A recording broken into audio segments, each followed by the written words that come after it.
warahmatullahi wabarakatuh. Halo Sobat Sehat, jumpa lagi dengan saya Rica Agustina Fitrianti, Sarjana Keperawatan Nurse. Kali ini saya akan memandu acara obrolan sehat selama 1 jam ke depan. Baik Sobat Sehat, bertepatan dengan tanggal 4 Februari, kita pastinya memperingati Hari Kanker Sedunia dan Hari Kanker Anak Sedunia. Partisipasi kami yaitu dengan menyajikan obrolan sehat kali ini bertema kanker. Tepatnya temanya adalah pengobatan kanker dengan terapi radiasi. Dan tentunya juga menyangkut terobosan terbaru dari Rumah Sakit Ibnu Sina dalam pengobatan pasien kanker dengan terapi radiasi. Aplaus dulu untuk Rumah Sakit Ibnu Sina. Karena ini pertama kalinya ya untuk di daerah Gresik, hanya Ibnu Sina melayani pengobatan kanker dengan terapi radiasi. Baik Sobat Sehat, seperti biasanya di acara obat obrolan sehat saya tidak sendiri dan saya akan ditemani narasumber. Dan kali ini narasumbernya sangat berbeda dari tema-tema sebelumnya. Langsung saja kita sambut narasumber kita yang pertama. Beliau adalah Dr. Suherman Hadi Saputro, spesialis onkologi radiasi. Ya. Baik, kita sapa dulu ya. Assalamualaikum dokter. Waalaikumsalam warahmatullahi wabarakatuh. Gimana kabarnya dok? Alhamdulillah. Untuk yang pertama kali ya dok ya? Iya betul. Masuk ke podcastnya. Betul ya, pertama kali. Barangkali ingin menyapa para sobat sehat yang sedang menyaksikan. Iya, assalamualaikum warahmatullahi wabarakatuh pada para sobat sehat semua. Berjumpa lagi dengan saya, yaitu Dr. Suherman Hadi Saputro, spesialis onkologi radiasi. Kami bertugas sebagai dokter di instalasi pelayanan kanker terpadu yang terbaru, pelayanan terbaru dari rumah sakit yang kita cintai bersama, yaitu Rumah Sakit Ibnu Sina Gresik. Udah. Terima kasih Dr. Suherman. Baik sobat sehat, kita sambut narasumber kita yang kedua, yaitu Mas Ahmad Rizky Abdillah, STRK. Mas Rizky ini bertugas sebagai koordinator dari RTT di instalasi pelayanan kanker terpadu Rumah Sakit Ibnu Sina Kabupaten Gresik. Baik, selamat datang Mas Rizky. Selamat datang, terima kasih. Barangkali ada yang ingin disampaikan ke para sobat sehat semuanya yang sedang menyaksikan. Jadi, itu pertama kali. Bagi sobat sehat semuanya, selamat datang di acara podcast ini. Podcast ini nanti akan menghadirkan seputar kanker, dan pada kesempatan kali ini adalah pengobatan tentang radiasi eksternal. Nah, nanti di sini kami akan menjelaskan tentang itu kepada masyarakat semuanya, terkhusus untuk masyarakat Gresik dan sekitarnya. Ya, terima kasih Mas Rizky. Baik sobat sehat, langsung saja kita buka acara obrolan sehat kali ini. Dan tentunya bagi para sobat sehat semuanya yang ingin memberikan pertanyaan atau membagikan pengalaman seputar terapi radiasi, bisa disampaikan di YouTube RSUD Ibnu Sina Kabupaten Gresik, TikTok RSUD Ibnu Sina Kabupaten Gresik, dan tentu saja di Instagram RSUD Ibnu Sina Kabupaten Gresik. Baik sobat sehat, langsung saja kita mulai acara obrolan sehat kali ini. Untuk pertamanya saya tanyakan ke Dr. Suherman ya, sekilas saja dok, biar para sobat sehat semuanya tahu penyakit kanker itu apa ya dok ya? Oke, jadi penyakit kanker itu adalah sejenis tumor. Tumor itu ada dua, yaitu satu yang dinamakan tumor jinak, yang kedua dinamakan tumor ganas. Nah, tumor ganas ini yang disebut sebagai suatu cancer, atau bahasa Belandanya kanker ya. Sebenarnya kanker ini yang asalnya dari bahasa Belanda. Jadi kanker itu adalah pertumbuhan sel tubuh manusia yang tidak bisa dikendalikan, atau yang kita sebut sebagai proliferasi abnormal. Nah, pertanyaan berikutnya kan pasti ada orang tanya, kenapa hal seperti itu bisa terjadi? Jadi penyebabnya itu disebabkan karena satu itu udah pasti genetik atau bawaan atau keturunan ya, keturunan. Kemudian penyebab utama lagi itu disebabkan karena virus. Yang virus bisa menyebabkan terjadinya perubahan struktur DNA di dalam tubuh kita atau tubuh kita semua, yang menyebabkan terjadinya mutasi DNA, terjadinya mutasi genetik, dan akhirnya terjadi suatu pertumbuhan sel yang tidak bisa dikendalikan. Nah, itu yang disebut sebagai kanker. Berarti pada intinya kanker itu sendiri adalah pertumbuhan dari sel yang tidak bisa dikendalikan oleh tubuh. Gitu. Betul ya. Berarti dari kecil ke besar sekali gitu, Dok. Iya, betul. Oh, seperti itu. Terus untuk tanda dan gejalanya, Dok? Iya, oke. Dari tanda gejala kanker itu macam-macam.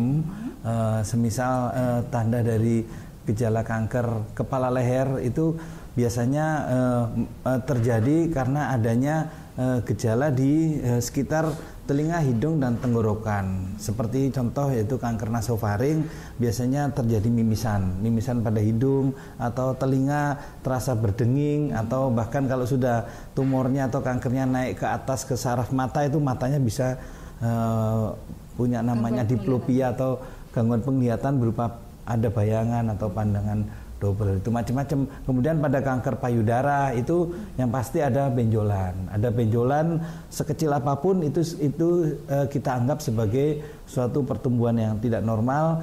Jadi itu yang harus hati-hati dengan adanya benjolan di sekitar payudara, di sekitar leher bagian bawah, kemudian di ketiak. Nah, itu harus diperiksa atau kita namakan sebagai sadari. Pemeriksaan payudara sendiri. Kemudian pada kanker serviks itu biasanya terjadi suatu perdarahan pervagina yang panjang atau haid atau menstruasi yang memanjang. Kemudian atau terjadi suatu perdarahan setelah berhubungan.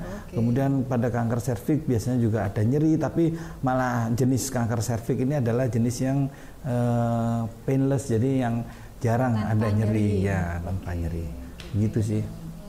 Kayak gitu misalnya. Kalau untuk gejalanya kan sudah dirasakan kalau sudah ada metastase gitu ya, Dok ya, untuk ke organ-organ yang memang di sekitarnya. Kalau misalnya untuk tanda awal itu apa, Dok? Iya, tanda awal itu kalau untuk kanker payudara itu tanda awalnya ya berupa benjolan. Ya, sekecil apapun benjolan itu maka diharapkan kita semua harus aware karena tubuh itu mempunyai sistem alarm yang berbeda gitu. Sensorisnya berbeda. Ketika ada benjolan maka ya setiap dari kita semua termasuk pasien-pasien yang di sekitaran Gresik dan sekitarnya terkhususnya itu segera langsung periksa ke ahlinya, yaitu ke dokter ahli onkologi gitu. Jangan takut untuk diperiksa atau takut untuk diterapi.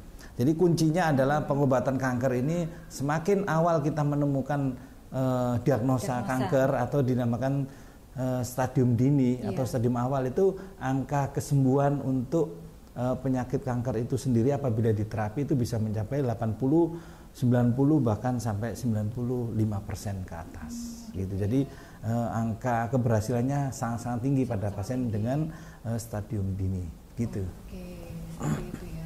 Tapi itu juga diperlukan pemeriksaan yang lebih lanjut ya, Dok ya. Betul. Yang menegakkan kalau diagnosanya itu kanker gitu ya. Iya. Jadi pemeriksaan yang harus dilakukan adalah ya selalu pertama kita harus rutin untuk medical check up. Jangan takut untuk medical check up karena setiap ada perubahan di dalam parameter dari medical check up itu semua ada artinya. Nah, begitu, minimal ya satu tahun 2 kali atau 1 tahun 3 kali itu untuk medical check up. Nah, ya betul. Oke, gitu ya, Dok ya. Gini nih, Dok. Itu kan tentang kanker sendiri ya. Sekarang yang ingin saya tanyakan itu tentang radiasinya. Nah, di sini untuk terapi atau pengobatan dari kanker itu sendiri salah satunya adalah radiasi. Ini cara kerjanya gimana, Dok? Biar para sobat sehat semuanya itu kan selama ini kan radiasi itu kan seperti hal yang menakutkan kan gitu ya. Itu kayak gimana itu cara kerjanya untuk radiasi? Iya. Jadi pengobatan kanker dengan radioterapi atau radiasi itu pertama kali yang menemukan adalah Bapak Profesor William Conrad Ronson yang sekarang dipakai sebagai dasar daripada diagnostik dan terapi. Diagnostik itu yaitu radiodiagnostik seperti CT scan atau Ronsen, X-ray, foto Ronsen. Foto Ronsen itu diambil dari nama Profesor William Conrad Ronson. Nah, cara kerja bagaimana terapi radiasi bisa membunuh sel kanker. Jadi radioterapi itu adalah salah satu modalitas untuk pengobatan penyakit-penyakit kanker. Di samping ada kemoterapi, ada surgery atau pembedahan gitu. Nah, kenapa radioterapi? Karena radioterapi ini yang bisa membunuh sel kanker dengan cara memotong rantai DNA sel kanker. Nah, pertanyaannya di mana adanya rantai DNA itu? Rantai DNA sel kanker yang dibunuh atau dipotong itu berada di dalam inti sel daripada sel kanker itu sendiri gitu. Di dalam inti sel kanker itu ada kromosom. Di dalam lengan kromosom itu ada DNA. Maka DNA daripada sel kanker itu yang dibunuh atau dipotong oleh radioterapi. Nah, perlu diingat bahwa terapi dengan menggunakan radiasi eksterna, dengan menggunakan radio nuklir atau dengan menggunakan radioaktif itu terapinya bukan sistemik, bukan yang masuk di dalam tubuh, tetapi lokal, di mana lokasinya misalkan di payudara itu ada suatu kanker, maka yang diradiasi adalah di daerah payudara itu sendiri. Jadi sebenarnya kita mirip cara kerjanya seperti pisau bedah. Kalau dokter bedah itu dengan menggunakan pisau untuk mengiris sel kanker. Kalau kita dengan menggunakan laser atau yang kita sebut sebagai radioterapi untuk membunuh sel kanker. Nah, itu. Nah, tapi kita juga punya kelebihan, juga punya kelemahan. Kelebihan kita itu kita bisa menjangkau di mana sel kanker itu bersembunyi. Yang dimana pisau bedah mungkin atau dengan pembedahan atau operasi itu masih ada sisa sel kanker yang walaupun memang tidak kelihatan oleh mata. Itu yang disebut sebagai invasif mikroskopik metastatik. Jadi itu yang dikejar oleh radioterapi supaya benar-benar selnya itu mati secara tuntas atau kita sebut sebagai eradikasi maksimal. Nah, gitu. Jadi supaya benar-benar terjadi suatu komplit respon daripada pengobatan untuk kanker ini. Nah, gitu. Gitu ya. Berarti dalam artian untuk terapi radiasi ini memang dikhususkan untuk bukan hanya untuk terapi tunggal, berarti bisa dilakukan untuk terapi-terapi yang maksudnya itu bersama dengan terapi yang lain gitu. Iya, jadi itu tadi kan untuk pembersihan. Betul. Jadi pengobatan kanker sendiri kita punya namanya guideline, international guideline. Pengobatan kanker sendiri itu memang tidak bisa berdiri sendiri, tidak bisa cuma radiasi saja. Mungkin bisa untuk kasus-kasus stadium dini, stadium 1 misalkan kanker nasofaring stadium 1 itu bisa dengan cuma diradiasi. Tetapi untuk pasien-pasien dengan stadium 2 ke atas itu kita protokol internasional sekarang kita punya guideline itu kita berupa multidisiplin terapi. Jadi ada surgery, ada kemo, ada radioterapi dan masing-masing ini punya peranannya. Nah, kenapa pasien di radiasi kenapa harus di kemo dulu, kenapa harus dioperasi dulu? Karena masing-masing misalkan untuk surgery itu untuk mengambil makroskopis tumor. Jadi tumor yang besar diambil, tetapi masih tertinggal tumor yang tidak kelihatan sama mata. Nah, itu namanya mikroskopik invasif metastatik, itu kemudian dilakukan kemoterapi. Kemoterapi tujuannya supaya untuk sel kankernya itu tidak menyebar. Setelah dilakukan itu semua, tetapi masih belum cukup, maka dilakukan radiasi. Radiasi tujuannya untuk membunuh atau menetralkan semua organ-organ di tubuh, terutama yang di sekitar sel kanker itu supaya bersih semua. Yang kanker yang tersisa itu tadi. Betul, iya. Oke, gitu ya, Dok. Berarti itu nanti berbeda kasus, berbeda juga indikasinya. Jadi intinya kalau kita di rumah sakit kita, di rumah sakit Ibnu Sina itu kita bisa mengobati kanker itu secara paripurna. Jadi kita bisa lakukan operasi untuk kanker payudara, kita sudah ada dokternya, yaitu dokter bedah onkologi. Kemudian kita bisa lakukan kemoterapi di sini. Setelah itu baru dilakukan radioterapi.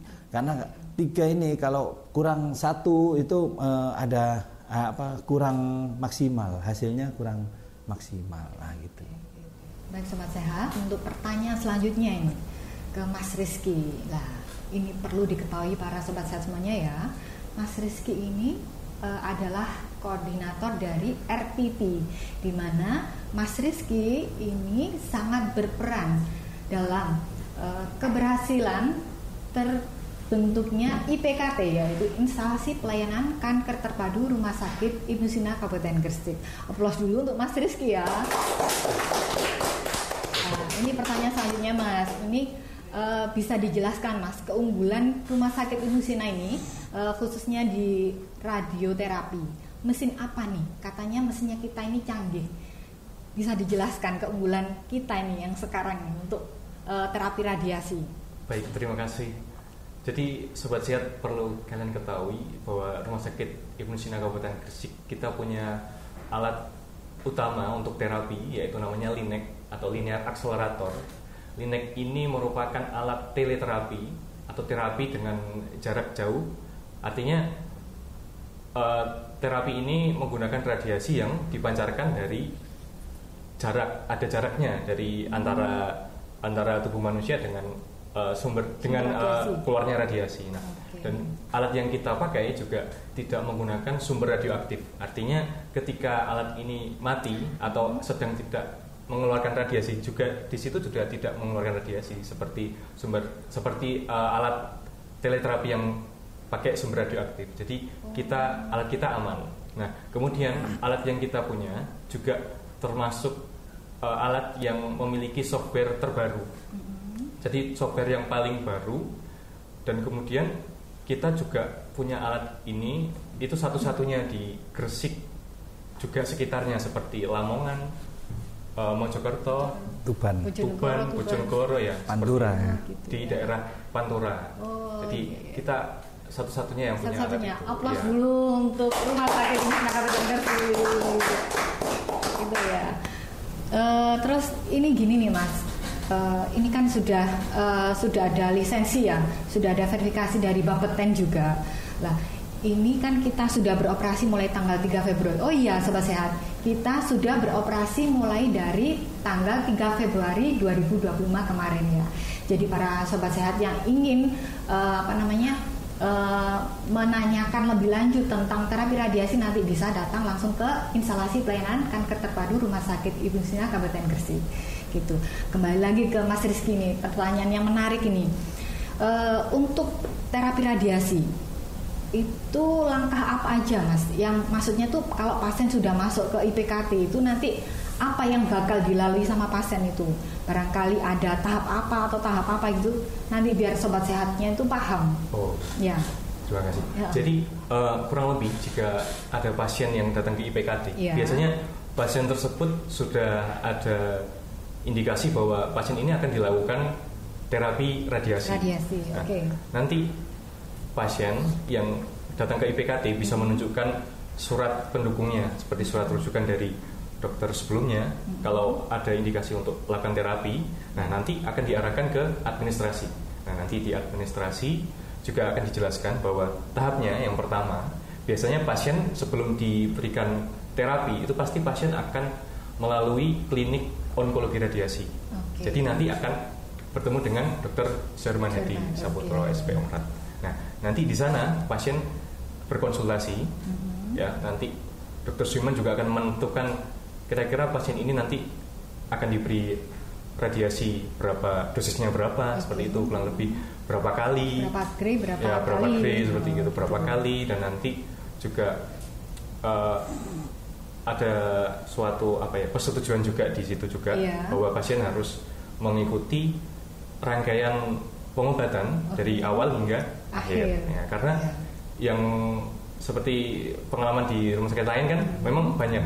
Jadi radiasi kan bisa sampai puluhan kali ya, bisa sampai 25 sampai 30 kali. Nah, itu yang perlu diketahui bahwa pasiennya harus melakukan pengobatan hingga selesai.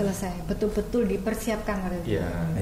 Jadi saya tambahkan juga, artinya alat kita itu alat radioterapi yang yang terbaru, dengan teknologi yang terbaru. Apa itu teknologi yang terbaru? Teknologi yang terbaru itu adalah kita bisa memberikan atau mendelivery, mentransfer energi radiasi itu atau menembak suatu sel kanker.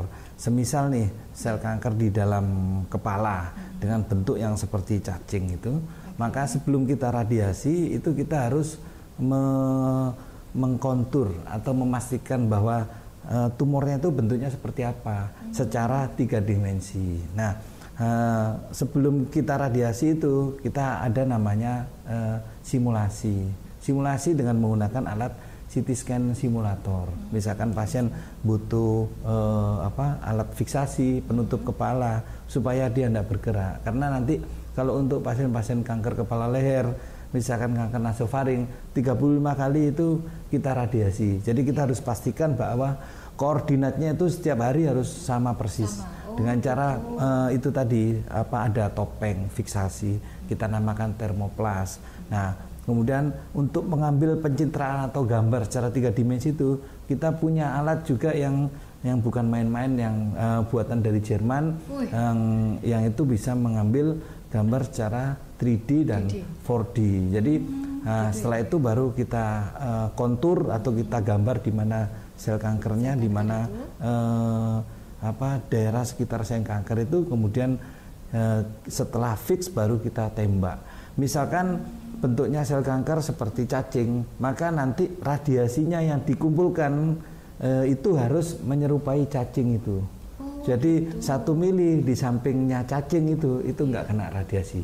Nah, itu yang kita sebut sebagai teknik intensity modulated radioterapi atau kita sebut sebagai teknik IMRT. Nah, itulah keunggulan alat kita. Jadi alat kita itu mempunyai keunggulan untuk menembak sel kanker secara akurat, ya, presisi dan safety. Yang paling penting adalah safety. Ya. Oke, berarti pada intinya tidak merusak jaringan sehat sekitar. Betul. Gitu. Berarti sesuai dengan bentuk kankernya sendiri. Betul. Jadi target atau goal utamanya adalah kita memberikan atau merusak atau membunuh sel kanker sebanyak-banyaknya dengan memberikan dosis yang sekuat-kuatnya di sel kanker tersebut dan meminimalisir atau mengeblok atau mensparing, jadi memisahkan antara jaringan sehat dengan jaringan sel kanker supaya jaringan sehat ini tidak terkena impact atau efek daripada radiasi. Betul sekali. Nah, gitu ya. Gitu. Alhamdulillah ya, Dok ya. Semoga nanti bisa banyak bermanfaat. Ya, harapannya adalah masyarakat di sekitar Gresik itu tidak lagi berobat jauh-jauh, misalkan ke Surabaya atau ke Sidoarjo gitu. Insya Allah di tempat kita sudah bisa memberikan pelayanan, terutama pelayanan tentang pengobatan kanker. Maka itulah didirikannya suatu instalasi pelayanan kanker terpadu. Jadi mudah-mudahan kita sebut sebagai one stop shopping. Jadi satu tempat itu bisa, jadi sudah nggak usah pindah-pindah lagi, misalkan sekalian operasinya, kemonya dan radioterapinya. Nah, inilah keunggulan dari Rumah Sakit Ibnu Sina Gresik. Nah, gitu. Untuk gitu. Sementara masih radiasi ya, Dok. Betul. Tapi kemo sudah mulai jalan, operasi juga sudah mulai jalan. Ya. Oke, gitu ya, Dok. Ini nih, Dok, untuk yang menarik lagi nih. Untuk tadi CT simulator, CT simulator itu berarti pasien itu setelah dari jenengan, dari dokter, kemudian melalui tahap CT simulator, secara umum itu pasien-pasien kanker kan memang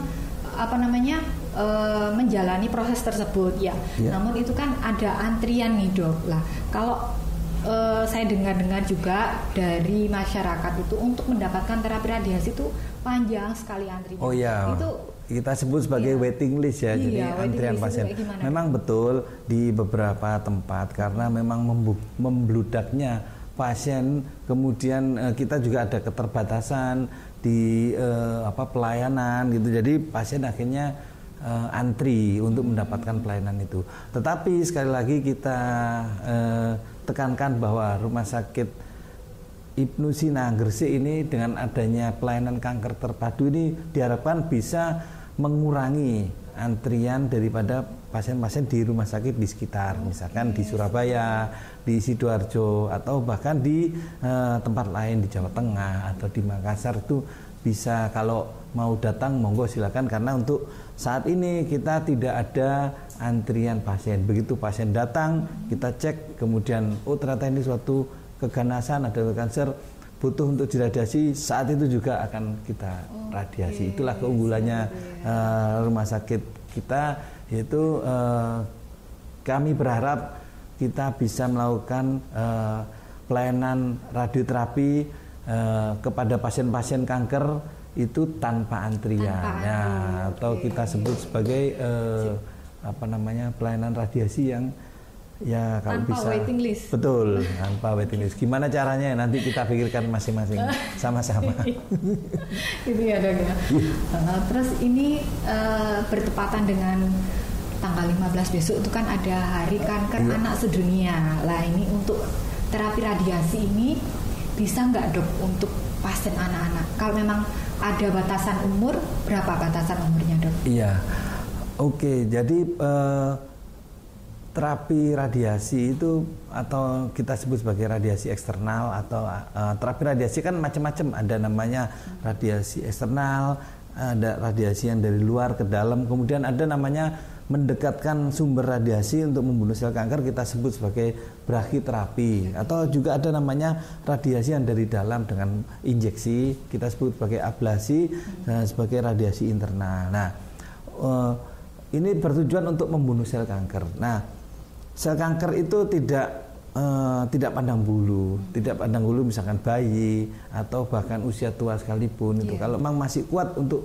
menerima terapi itu, ya kita berikan. Tetapi kalau pada anak-anak itu biasanya kita harus benar-benar hati-hati, karena pada anak-anak itu ada yang dinamakan, ada namanya satu proses growing. Jadi tulangnya itu bertumbuh terus. Nah, itu yang harus diperhatikan, bahwa tulang-tulang pada anak-anak ketika diberikan atau diberikan kena radiasi yang kurang presisi, itu bisa menghambat pertumbuhan tulang pada anak-anak itu. Tetapi pengalaman saya selama berpraktek sebagai dokter onkologi radiasi, kanker pada anak itu adalah kanker yang paling sensitif terhadap terapi apapun. Terhadap kemo dia gampang mati, terhadap radioterapi apalagi dia gampang mati. Contoh seperti retinoblastoma atau leukemia pada anak dan lain sebagainya. Berarti gitu. Tingkat keberhasilannya untuk pasien anak-anak itu memang sangat tinggi gitu. Nah, tingkat keberhasilan itu tergantung daripada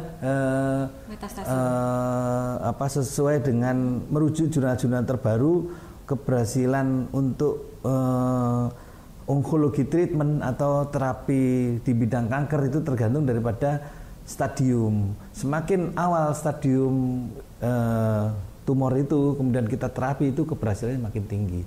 Semakin advance atau semakin tinggi stadiumnya itu, semakin lanjut, maka keberhasilannya juga makin menurun gitu. Nah, gitu ya. Kembali lagi nih ke Mas Rizky, pertanyaan saya ini. Gini Mas, kalau pasien itu ya, misalnya pada saat melakukan CT simulator nih, nah, terus dari situ pasien ini dilakukan sendiri, apakah sendiri atau perlu pendampingan gitu pada saat proses tersebut? Pada saat proses simulator ya? CT simulator. Jadi kan CT simulator kan proses simulasi. Sebentar Mas, mungkin bisa digambarkan untuk proses CT simulator sendiri itu kayak gimana? Jadi biar sobat saya tahu semuanya. Ya, jadi proses CT simulator itu adalah proses sebelum pasien ini diberi terapi radiasi. Jadi proses awal. Nah, proses ini bisa didulukan dengan proses simulasi. Gitu. Nah, simulasi kan artinya mempraktekkan seperti pada saat praktek. Istilahnya mempersiapkan seperti pada saat penyinaran. Nah, di CT simulator ini, di proses simulasi ini ada proses namanya pemasangan imobilisasi atau pemasangan masker. Pada umumnya bisa pakai masker, bisa pakai alat yang lain. Nah, di sini prosesnya itu pasien ini harus sendiri nih Iya, pasiennya? sendirian. Nah, harus memposisikan sama seperti nanti ketika dia melakukan penyinaran. Jadi gitu. pada proses CT simulator, semisal pasien tidur dengan posisi misal kepala noleh ke kanan sedikit atau ke kiri sedikit, nah nanti ini pasti akan dilakukan juga pada saat penyinaran hingga selesai. Nah, untuk aba-abanya kayak gimana itu nanti kan pasien kan sendiri di situ. Apakah memang sendiri atau memang masih terpantau dengan petugas? Kan itu kan dimasukkan dalam suatu ruangan ya. Iya. Nah itu nanti biar pasien itu merasa aman, gitu kayak gimana kan? Soalnya kan ada yang takut gitu masuk ke ruangan sendiri terus diperiksa kayak gimana. Berarti di situ nanti ada petugasnya atau gimana, masih tetap terpantau atau? masih tetap terpantau. Jadi kalau di CT simulator kami pantau dari ruang operator yang ada kaca besarnya, kaca anti radiasi besar. Nah, di situ kami bisa melihat pasien, bisa mengontrol keadaan pasien, kondisi pasien di dalam. Nah, jika pasien di proses CT simulator ini sudah berhasil sampai selesai, artinya pasien ini sudah siap untuk nanti dilakukan penyinaran di linek tadi. Nah, ketika di linek pun juga pasien akan terkontrol dari ruang operator karena di ruangan linek itu terdapat 8 CCTV kurang lebih. Oh gitu ya. Iya, jadi pasien nggak merasa sendiri nih. Nggak merasa sendiri tentunya.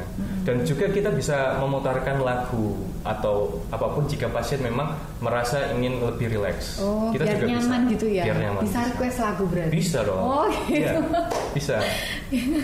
Jadi kita usahakan bahwa pasien ini melakukan pengobatan radiasi ini tidak merasa dia itu menghadapi terapi ini dengan sendirian. Nah, kita usahakan bahwa pasien itu kita temani, kita beri kenyamanan, kita beri ya segala sesuatu yang membuat dia merasa bahwa nyaman gitu. Pasti pasien akan sembuh seperti itu. Oh gitu. Jadi serileks mungkin, semenyenangkan mungkin gitu, senyaman mungkin untuk pasien gitu. Ini kembali lagi nih ke radiasi, terapi radiasi. Gini kan untuk terapi radiasi tadi kan bertujuan untuk membunuh sel kanker ya dok ya. Betul. Tapi setiap tindakan medis atau kedokteran itu pasti mempunyai efek samping. Lah dari radiasi ini sendiri efek sampingnya apa dok? Iya, jadi ini pertanyaan yang bagus ya mengenai efek samping radiasi. Jadi efek samping radioterapi itu kita bisa minimalisir dengan menggunakan teknik radiasi yang tepat, terutama teknik-teknik terkini. Misalkan pada kanker kepala leher itu yang kita radiasi adalah di nasofaring, di daerah tumornya di nasofaring, kemudian di kelenjar getah bening yang masuk di nasofaring, seperti kelenjar getah bening leher atau kelenjar getah bening yang di belakangnya nasofaring. Nah, nasofaring rongga hidung. Ya, nasofaring itu pertemuan antara hidung dan kerongkongan. Makanya dinamakan hidung kan nasal, kerongkongan kan faring. Itu yang kita sebut sebagai nasofaring. Nah, nasofaring itu efeknya paling banyak karena menyangkut rongga mulut, menyangkut hidung, menyangkut telinga, dan menyangkut tenggorokan. Nah, kalau kita tidak lakukan teknik radiasi yang benar atau yang presisi, maka akan terjadi efek samping yang bisa merusak seperti nyeri menelan, kemudian atau bahkan terkenanya di organ yang lain, di di daerah-daerah dekatnya nasofaring dan lain sebagainya gitu. Nah, efek samping yang terjadi itu kita minimalisir dengan menggunakan teknik radiasi yang terbaru. Nah, rumah sakit kami punya alat radiasi yang bisa menggunakan teknik radiasi yang terbaru. Jadi harapannya efek sampingnya bisa dikurangi. Seperti pada kanker payudara. Kalau dulu kita tidak bisa memisahkan paru-paru dengan payudara, akhirnya paru-paru kena radiasi, akhirnya terjadi efek samping misalkan batuk atau terjadi pneumonitis atau peradangan karena radiasi. Nah, sekarang kita bisa hindari itu semua. Kemudian pada kanker serviks, kalau dulu itu kita pasien-pasien kanker serviks selalu diare atau selalu tidak bisa BAB atau ya pipisnya tidak bisa dikontrol karena terkenanya buli-buli terhadap radiasi atau khususnya terkena radiasi. Nah, dengan teknik yang terbaru yang kekinian kita sebut sebagai IMRT, nah kita bisa melakukan itu semua bertujuan untuk mengurangi toxicity atau efek samping terhadap radiasi. Dengan jadi harapan tidak mengganggu. Betul. Jadi diare kecil, itu bisa dikurangi. Kemudian bahkan hitam-hitam di kulit itu kalau dulu itu seperti gosong gitu di kulit karena terjadi peningkatan dosis di permukaan kulit. Nah, dengan teknik yang terbaru dengan MRT kita bisa memaksimalkan itu dosisnya hanya di dalam tubuh, kulitnya kita bisa kurangi sehingga tidak terjadi efek samping misalkan dermatitis atau hiperpigmentasi dan lain sebagainya. Gangguan integritas kulit gitu ya. Berarti fokusnya langsung dosisnya yang tinggi langsung ke kansernya. Betul. Nah, tujuannya kan goal kita kan goal terapi dari suatu pengobatan radioterapi adalah memaksimalkan dosis di sel kanker dan meminimalkan dosis dan terjadi kerusakan di jaringan sehat. Nah, itulah goalnya. Gitu. Untuk Mas Rizky, untuk persiapan pasien sebelum melakukan CT simulator itu apa? Barangkali ada persiapannya, pasien harus puasa kah atau pasien harus mengenakan baju apa atau kayak gimana gitu Mas? Bisa disebutkan? Iya. Jadi persiapan pasien ini tergantung dari organ mana yang akan diperiksa atau akan diterapi. Misal di kepala, jika pasien memakai anting, nah, itu harus dilepas karena itu nanti akan dapat mengganggu scanner atau tampilan dari proses simulasi nanti. Nah, jadi hal-hal seperti itu yang bisa dilepas, seperti baju yang mungkin pasien payudara nanti pakai bra itu harus dilepas. Gitu. Ya. Terus kemudian pas persiapan untuk puasa dan lain-lain sepertinya nggak ada. Ya? Nggak ada. Gitu. Berarti untuk logam berarti ya, untuk barang-barang yang terbuat dari logam itu harus dilepaskan. Iya. Gitu. Jika memang organ itu yang diperiksa. Organ yang ada logamnya itu tadi diperiksa. Berarti pasien tetap memakai baju atau bisa. Kayak gimana? Semisal pemeriksaan kepala ya, dan pasien memang tidak pakai anting atau aksesoris di kepala ya, berarti pasien bisa pakai baju yang dia pakai. Tapi semisal pemeriksaannya di area perut atau dada dan lainnya di daerah badan sini, nah itu kan biasanya kan ada logam tuh, ada kancing gitu. Seperti itu. Nah, nanti kita sediakan baju ganti. Gitu. Jadi pasien datang tetap pakai baju seperti biasa, namun kita ingatkan sebelumnya bahwa nanti pemeriksaannya ada di sini. Dari bagian sini nanti pasien harus mempersiapkan. Jadi di rumah biar pasien itu nanti ke rumah sakit punya maksudnya ketika ganti itu dia mudah. Jadi kita persiapkan, kita beri motivasi seperti itu. Gitu. Jadi tambahan buat warga Gresik dan sekitarnya gitu.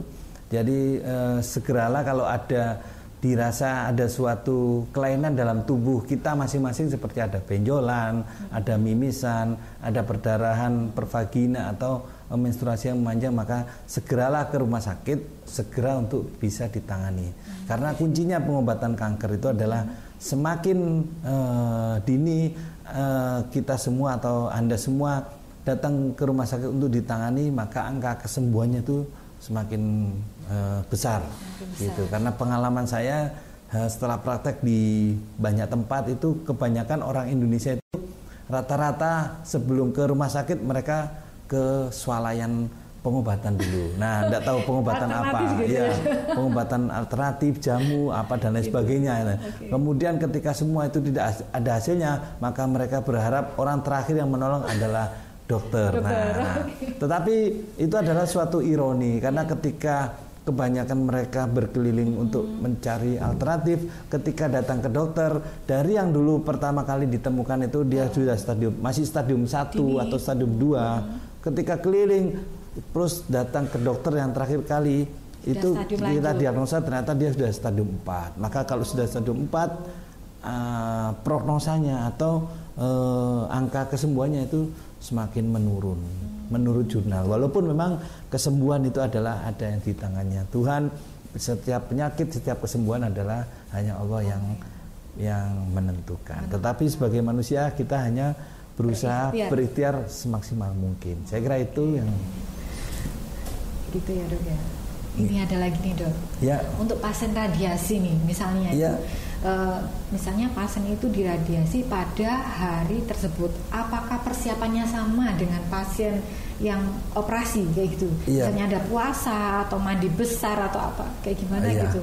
Kalau pada pasien-pasien yang dilakukan radiasi itu hal yang paling esensial yang harus dipersiapkan adalah harus stabil. Artinya stabil itu misalkan kita lakukan pemeriksaan darah. Pemeriksaan darah dari hasil hemoglobin itu tidak boleh di bawah 10. Karena kalau di bawah 10 akan mempengaruhi tingkat oksigenasi di tingkat sel di tubuhnya pasien. Nah, itu yang menyebabkan terjadinya terapi radiasi ini menjadi tidak mempan atau tumornya menjadi lebih kuat karena terjadi anemia pada pasiennya gitu.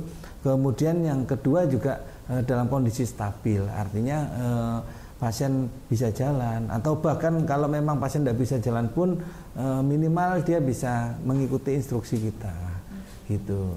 Nah, kebanyakan pasien-pasien yang tidak bisa jalan adalah pasien-pasien yang misalkan kondisi-kondisi kritis seperti adanya vena cava superior syndrome atau VCSS pada kasus kanker paru yang tidak bisa jalan, tetapi kita harus radiasi untuk supaya membebaskan tekanan pembuluh darah yang besar itu vena cava itu dengan cara mensinkris itu mengecilkan massa tumor dengan dipaksa ditembak oleh radioterapi. Nah, gitu sih.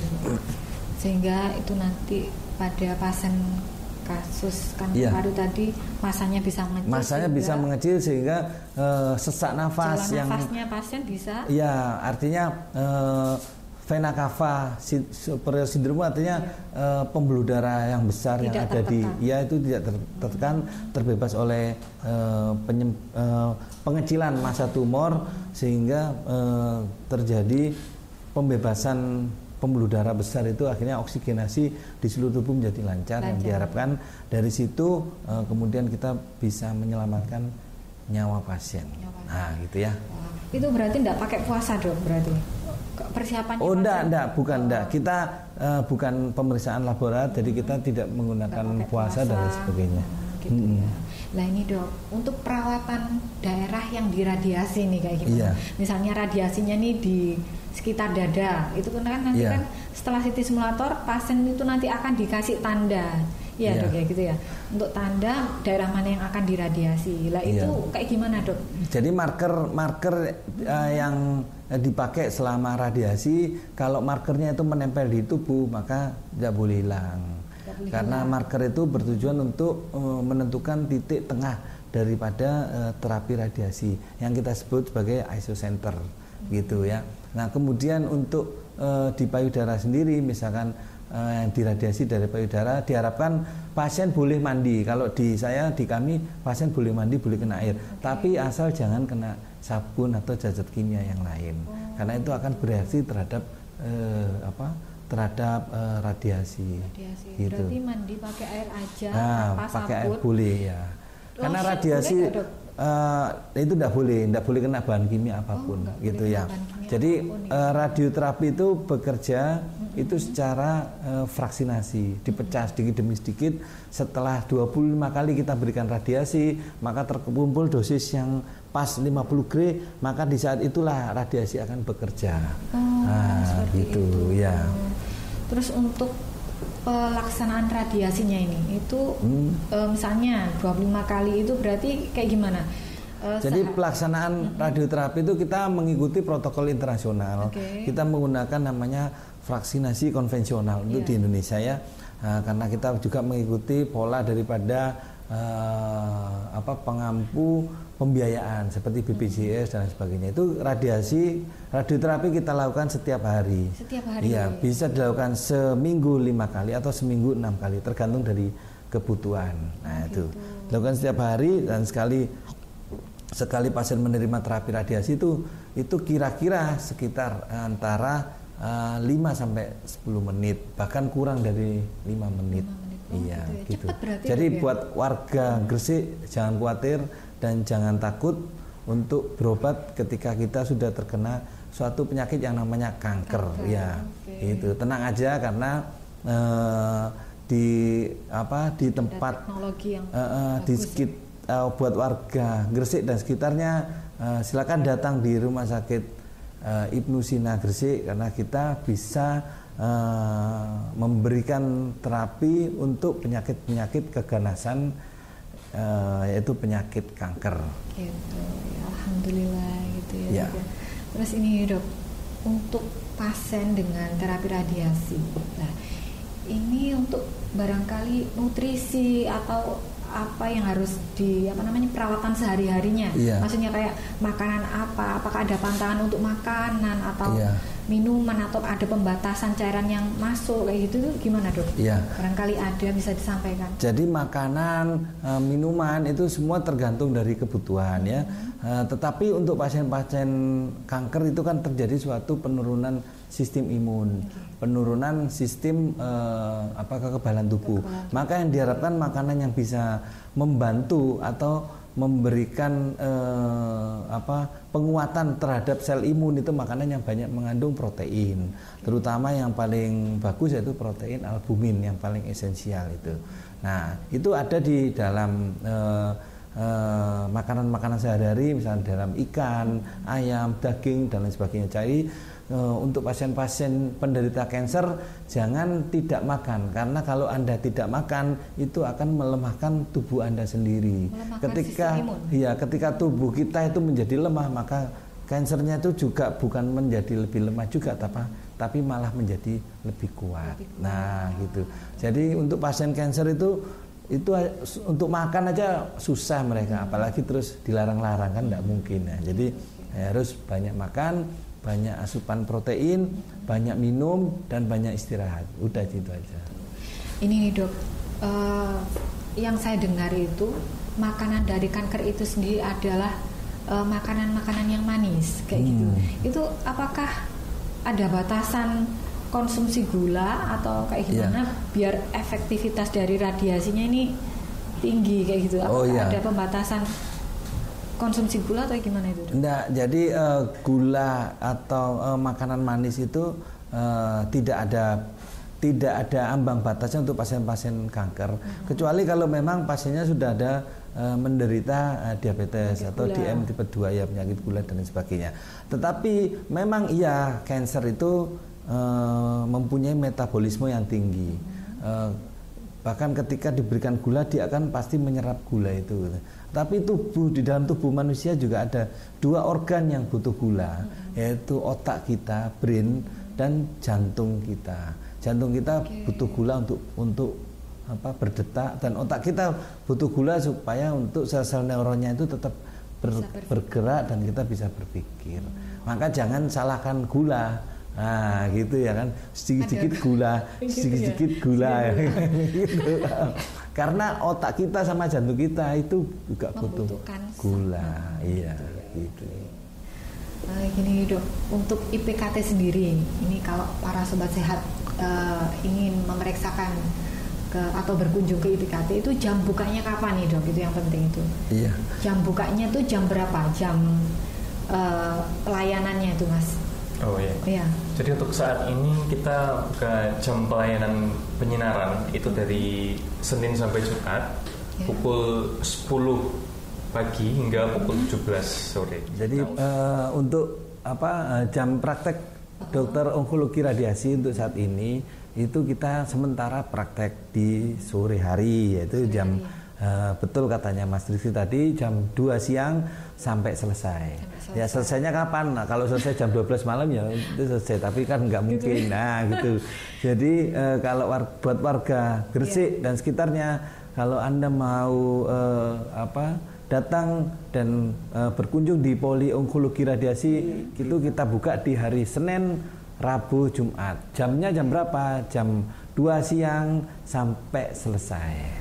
Gitu ya. Jam 2 siang sampai selesai. Ya. Sementara kita ada di Poli IPKT, instalasi pelayanan kanker terpadu, itu di siang. Kalau pagi gimana Dok? Kalau saya mau datang pagi, ya nanti sesuai perjanjian. Gitu. Ya. Tapi nanti ke depan kita pasti ada pelayanan di pagi hari. Itu setiap hari, mulai dari Senin sampai Sabtu bahkan ya. Betul. Ya.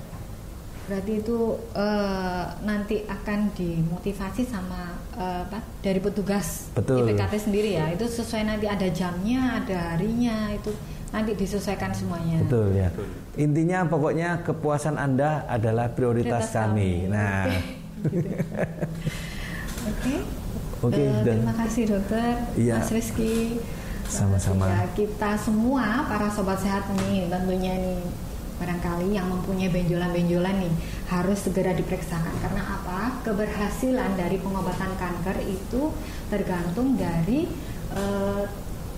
keadaan awal atau deteksi dini dari yang dirasakan pasien itu, sehingga semakin cepat deteksi dari kanker itu berarti semakin tinggi tingkat keberhasilan dari pengobatan gitu ya dok ya.